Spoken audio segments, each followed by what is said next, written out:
Hello friends, welcome to my channel. आज की इस वीडियो में हम लोग बिहार स्टेट के टीजीटी सोशल साइंस के प्रीवियस ईयर क्वेश्चन पेपर को आपके साथ डिस्कस करेंगे।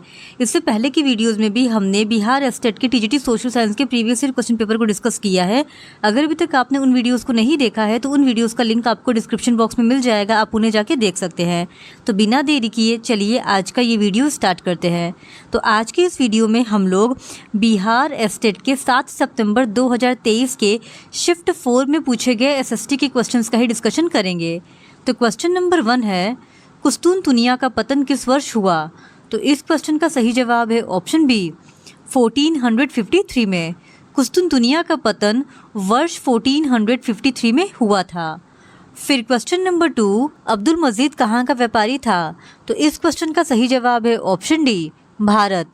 अब्दुल मजीद भारत का व्यापारी था और अब्दुल मजीद की भेंट वास्को डिगामा से दक्षिण अफ्रीका में हुई थी और अब्दुल मजीद के सहयोग से ही वास्को डिगामा को भारत आने का सीधा मार्ग मिला था।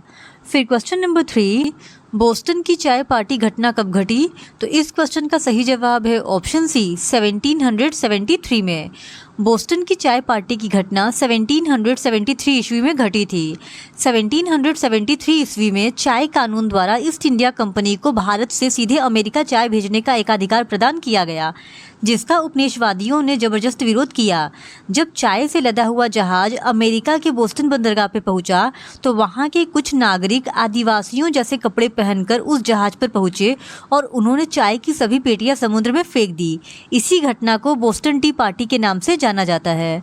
फिर क्वेश्चन नंबर 4, अमेरिका स्वतंत्रता संग्राम की सबसे महत्वपूर्ण उपलब्धि क्या थी?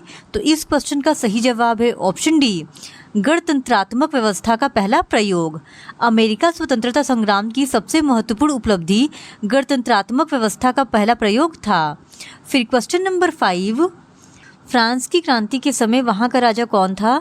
तो इस क्वेश्चन का सही जवाब है ऑप्शन बी लुई 16वां। फ्रांस की क्रांति के समय वहाँ का राजा लुई 16वां था। फिर क्वेश्चन नंबर 6, समानता, स्वतंत्रता और बंधुत्व किस क्रांति का नारा था? तो इस क्वेश्चन का सही जवाब है ऑप्शन ए फ्रांसीसी क्रांति। समानता, स्वतंत्रता और बंधुत्व फ्रांसीसी क्रांति का नारा था। फिर क्वेश्चन नंबर 7, किस वर्ष हिटलर ने वर्साई की संधि को अस्वीकार कर दिया? तो इस क्वेश्चन का सही जवाब है ऑप्शन बी 1935 में। 1935 में हिटलर ने वर्साई की संधि को अस्वीकार कर दिया था। फिर क्वेश्चन नंबर 8, गेस्टापो क्या था? तो इस क्वेश्चन का सही जवाब है ऑप्शन ए गुप्तचर पुलिस। गेस्टापो गुप्तचर पुलिस था। जर्मनी में हिटलर ने निरंकुश शक्ति का सहारा लिया। सत्ता में आते ही उसने गुप्तचर पुलिस गेस्टापो का गठन किया था। फिर क्वेश्चन नंबर 9, द्वितीय विश्व युद्ध का अंत कब हुआ? तो इस क्वेश्चन का सही जवाब है ऑप्शन सी 1945 में। सन 1945 में जर्मनी व जापान के आत्मसमर्पण करने के साथ ही द्वितीय विश्व युद्ध का अंत हुआ था। फिर क्वेश्चन नंबर 10, मुसोलिनी किसका प्रवर्तक था? तो इस क्वेश्चन का सही जवाब है ऑप्शन बी फासीवाद का। मुसोलिनी फासीवाद का प्रवर्तक था। फिर क्वेश्चन नंबर 11, द्वितीय विश्व युद्ध में कौन सा देश सबसे अंत में पराजित हुआ? तो इस क्वेश्चन का सही जवाब है ऑप्शन सी जापान। द्वितीय विश्व युद्ध में जापान देश सबसे अंत में पराजित हुआ था। फिर क्वेश्चन नंबर 12, भारत में सबसे बड़ी जनजाति कौन सी है? तो इस क्वेश्चन का सही जवाब है ऑप्शन ए भील। भारत में सबसे बड़ी जनजाति भील है। इसके पश्चात गोंड, संथाल तथा नेक्ता का स्थान आता है। फिर क्वेश्चन नंबर 13, परिवार की ज़रूरतों को पूरा करने के लिए खेती के प्रकार के रूप में जाना जाता है। तो इस क्वेश्चन का सही जवाब है ऑप्शन ए निर्वाह खेती। परिवार की ज़रूरतों को पूरा करने के लिए निर्वाह खेती के प्रकार के रूप में जाना जाता है। फिर क्वेश्चन नंबर 14, रबड़ बागान में प्रसिद्ध है। तो इस क्वेश्चन का सही जवाब है ऑप्शन सी मलेशिया में। रबड़ बागान मलेशिया में प्रसिद्ध है। फिर क्वेश्चन नंबर 15, गेहूं उगाने के लिए किस प्रकार की मिट्टी अच्छी है? तो इस क्वेश्चन का सही जवाब है ऑप्शन बी लोमी। गेहूं उगाने के लिए लोमी प्रकार की मिट्टी प्रसिद्ध है। इस मिट्टी में पानी तथा वायु के प्रवेश से फसलों की उर्वरता शक्ति बढ़ जाती है। फिर क्वेश्चन नंबर 16, निम्नलिखित में से कौन एक खाद्य फसल नहीं है? तो इस क्वेश्चन का सही जवाब है ऑप्शन सी कपास। कपास एक खाद्य फसल नहीं है, जबकि चावल, गेहूं तथा मक्का ये तीनों ही खाद्य फसलें हैं। कपास एक वाणिज्यिक फसल है। फिर क्वेश्चन नंबर 17, निम्नलिखित दालों में से एक जो मिट्टी की उर्वरता बहाल करने में मदद नहीं करता है। तो इस क्वेश्चन का सही जवाब है अरहर। इन चारों ही ऑप्शंस में से अरहर ही एक ऐसा दाल है जो कि मिट्टी की उर्वरता को बहाल करने में मदद नहीं करता है, जबकि मूंग, मटर तथा चना ये तीनों ही दालें मिट्टी की उर्वरता को बहाल करने में मदद करते हैं। फिर क्वेश्चन नंबर 18, कॉफ़ी की खेती पहली बार में पेश किया गया था। तो इस क्वेश्चन का सही जवाब है option D, Baba Budan hills में। बाबा बुदन हिल्स में सबसे पहली बार 17वीं शताब्दी में कॉफ़ी के बीज लाए गए थे और इसे बाबा बुदन पहाड़ियों में लगाया गया। फिर क्वेश्चन नंबर 19, निम्नलिखित में से कौन सा फसल का मौसम नहीं है। तो इस क्वेश्चन का सही जवाब है ऑप्शन ए, सर्दी। सर्दी एक फसल का मौसम नहीं है, जबकि खरीफ, रबी और जायद ये तीनों ही फसल के मौसम हैं। फिर क्वेश्चन नंबर 20, 1945 में यूएनओ के गठन पर कितने सदस्य देश थे। तो इस क्वेश्चन का सही जवाब है ऑप्शन सी, 51। 1945 में यूएनओ के गठन पर 51 देश थे। फिर क्वेश्चन नंबर 21, यूएनओ का कौन सा अंग पैलेस दी हेग नीदरलैंड में पीस पैलेस से कार्य करता है। तो इस क्वेश्चन का सही जवाब है ऑप्शन डी, अंतर्राष्ट्रीय न्यायालय न्याय। फिर क्वेश्चन नंबर 22, राष्ट्र संघ किस संधि द्वारा बनाया गया था।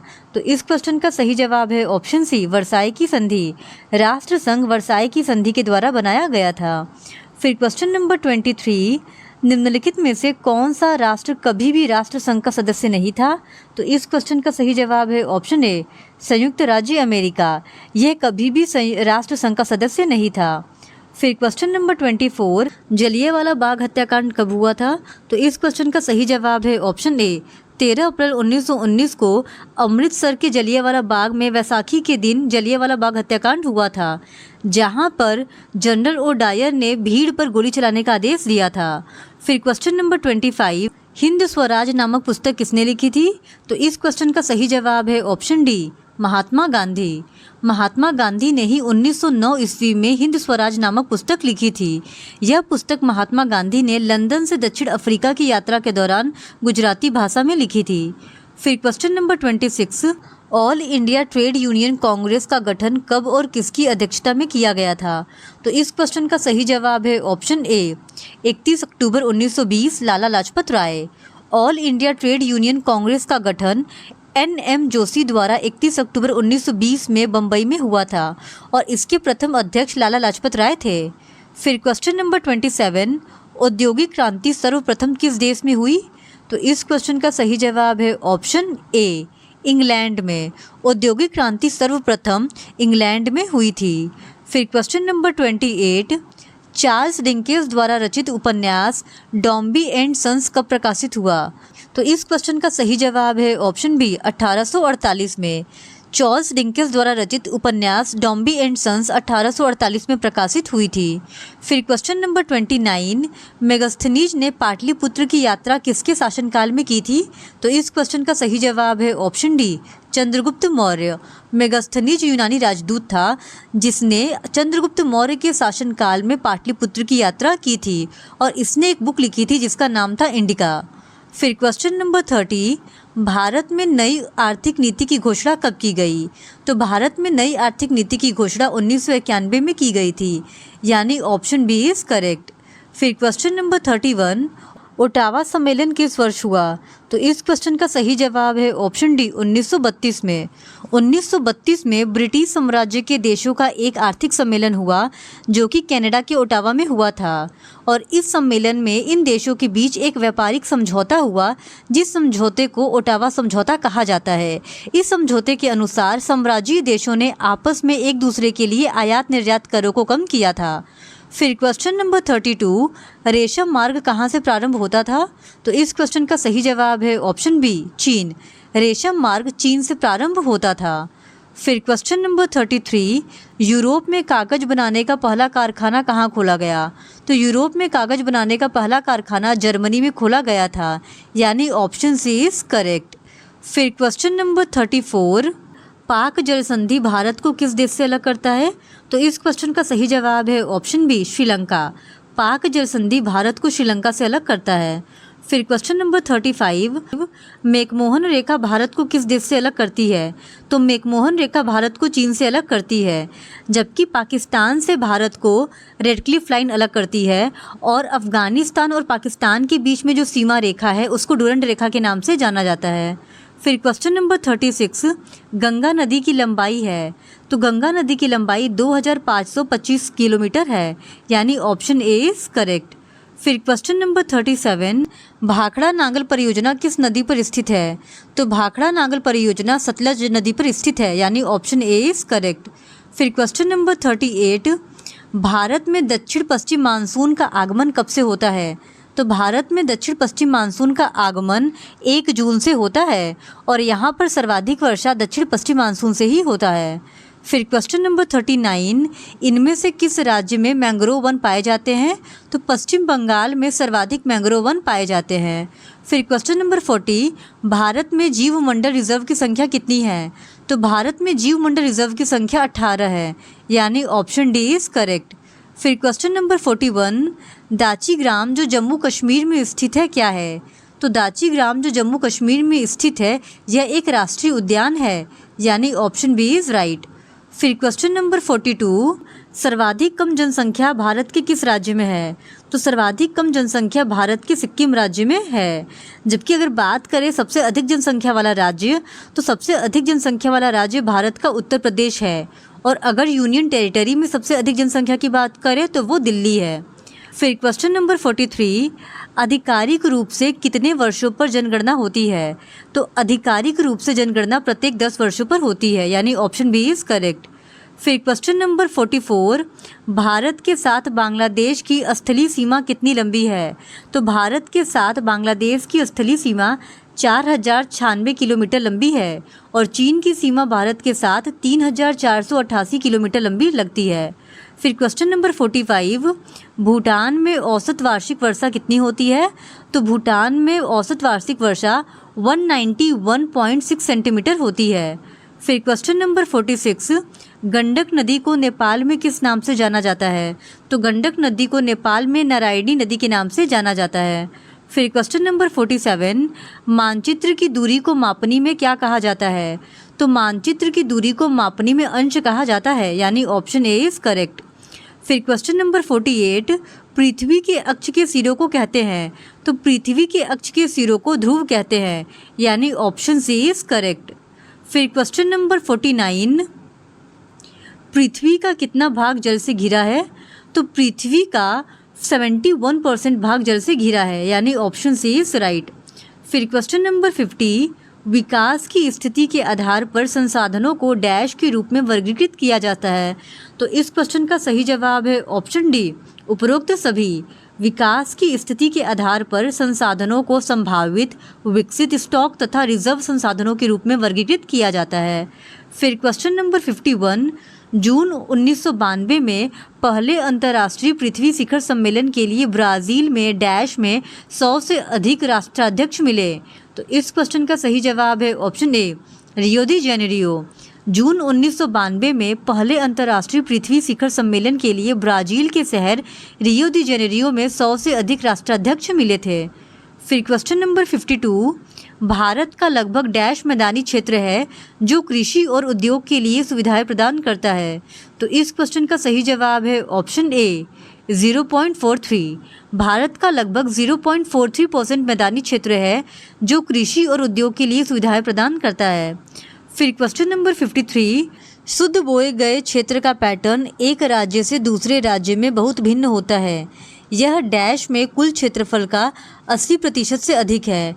तो इस क्वेश्चन का सही जवाब है ऑप्शन डी, पंजाब। शुद्ध बोए गए क्षेत्र का पैटर्न एक राज्य से दूसरे राज्य में बहुत भिन्न होता है। यह पंजाब में कुल क्षेत्रफल का 80% से अधिक है।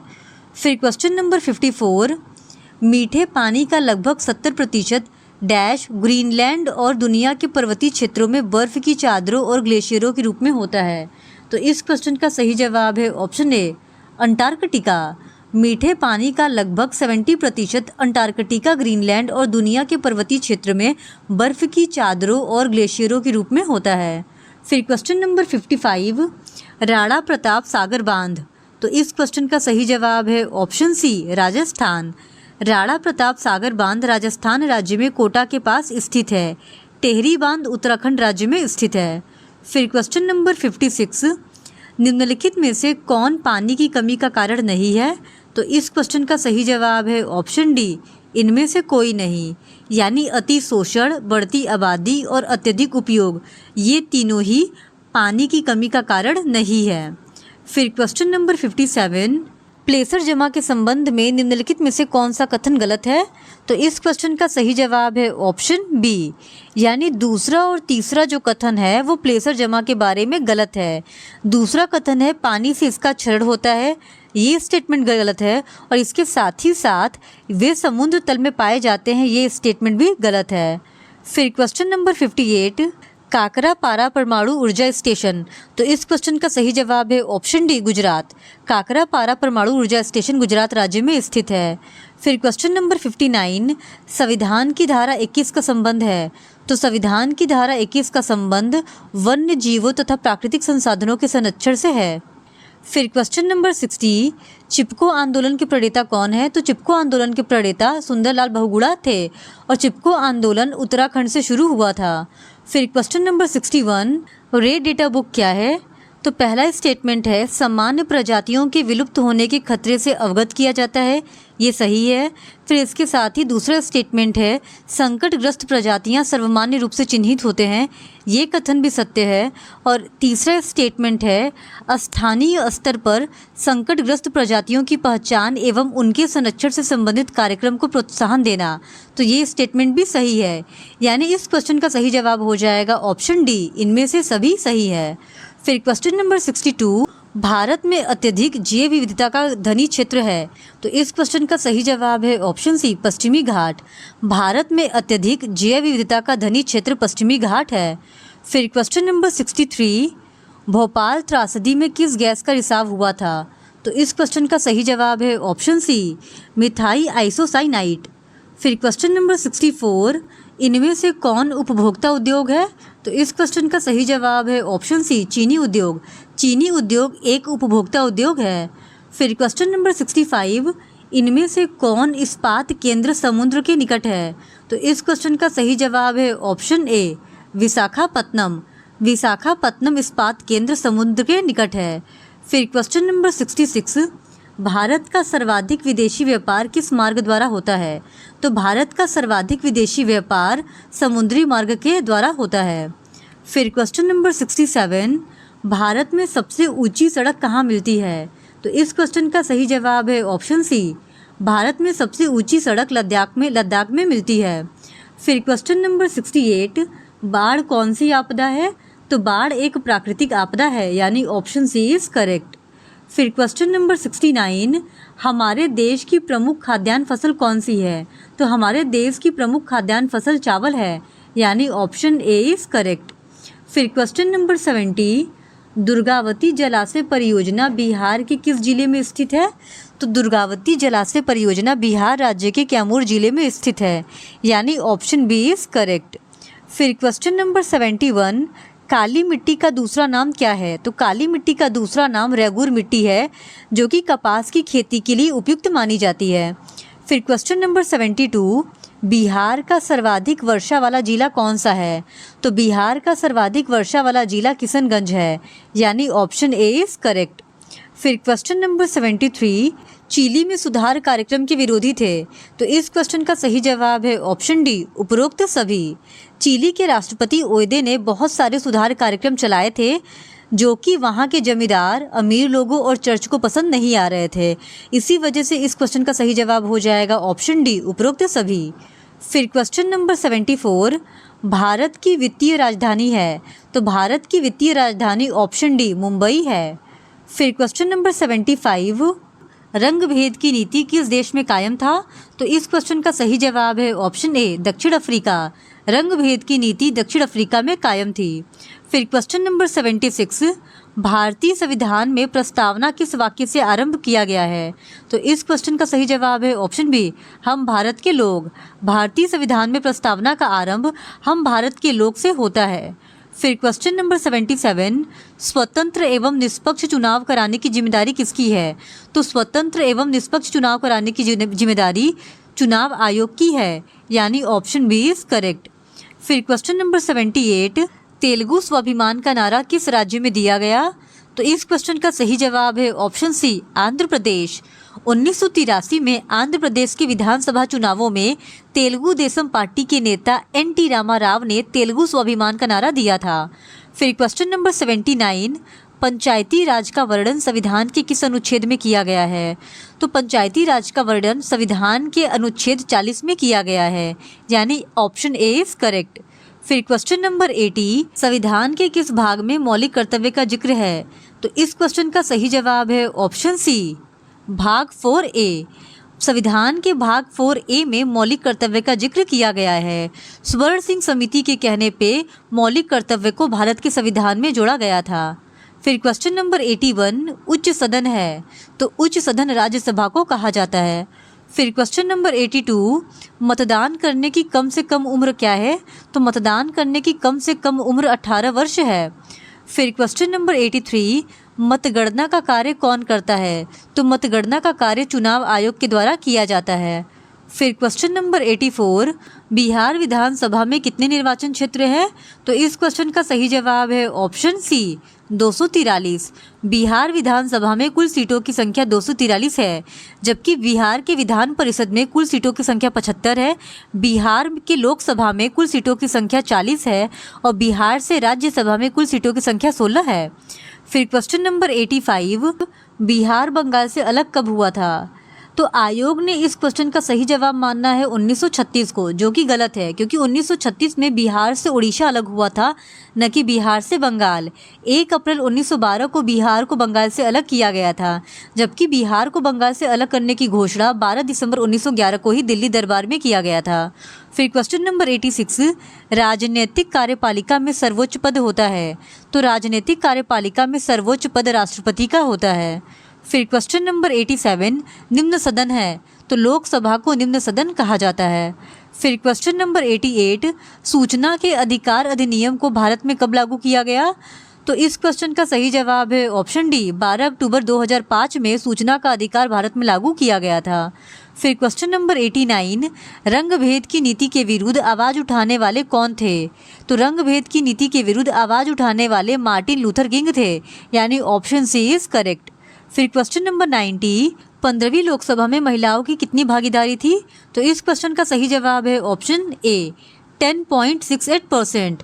15वीं लोकसभा में कुल 59 महिलाएं निर्वाचित हुई थी, जो कि कुल सीटों का 10.68% थी। फिर क्वेश्चन नंबर 91, भारत में सत्ता के वितरण के उद्देश्य से कितनी सूचियां बनाई गई हैं? तो इस क्वेश्चन का सही जवाब है ऑप्शन सी, 3। भारत में सत्ता के वितरण के उद्देश्य से 3 सूचियां बनाई गई हैं। पहली सूची का नाम है संघ सूची, दूसरी सूची का नाम है राज्य सूची और तीसरी सूची का नाम है समवर्ती सूची। संघ सूची के अंतर्गत कुल 98 विषय आते हैं, राज्य सूची के अंतर्गत कुल 59 विषय आते हैं, जबकि समवर्ती सूची के अंतर्गत कुल 52 विषय आते हैं।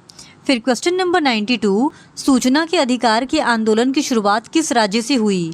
तो इस क्वेश्चन का सही जवाब है ऑप्शन ए, राजस्थान से। सूचना के अधिकार के आंदोलन की शुरुआत राजस्थान से प्रारंभ हुई थी, वो भी 1990 के दशक में।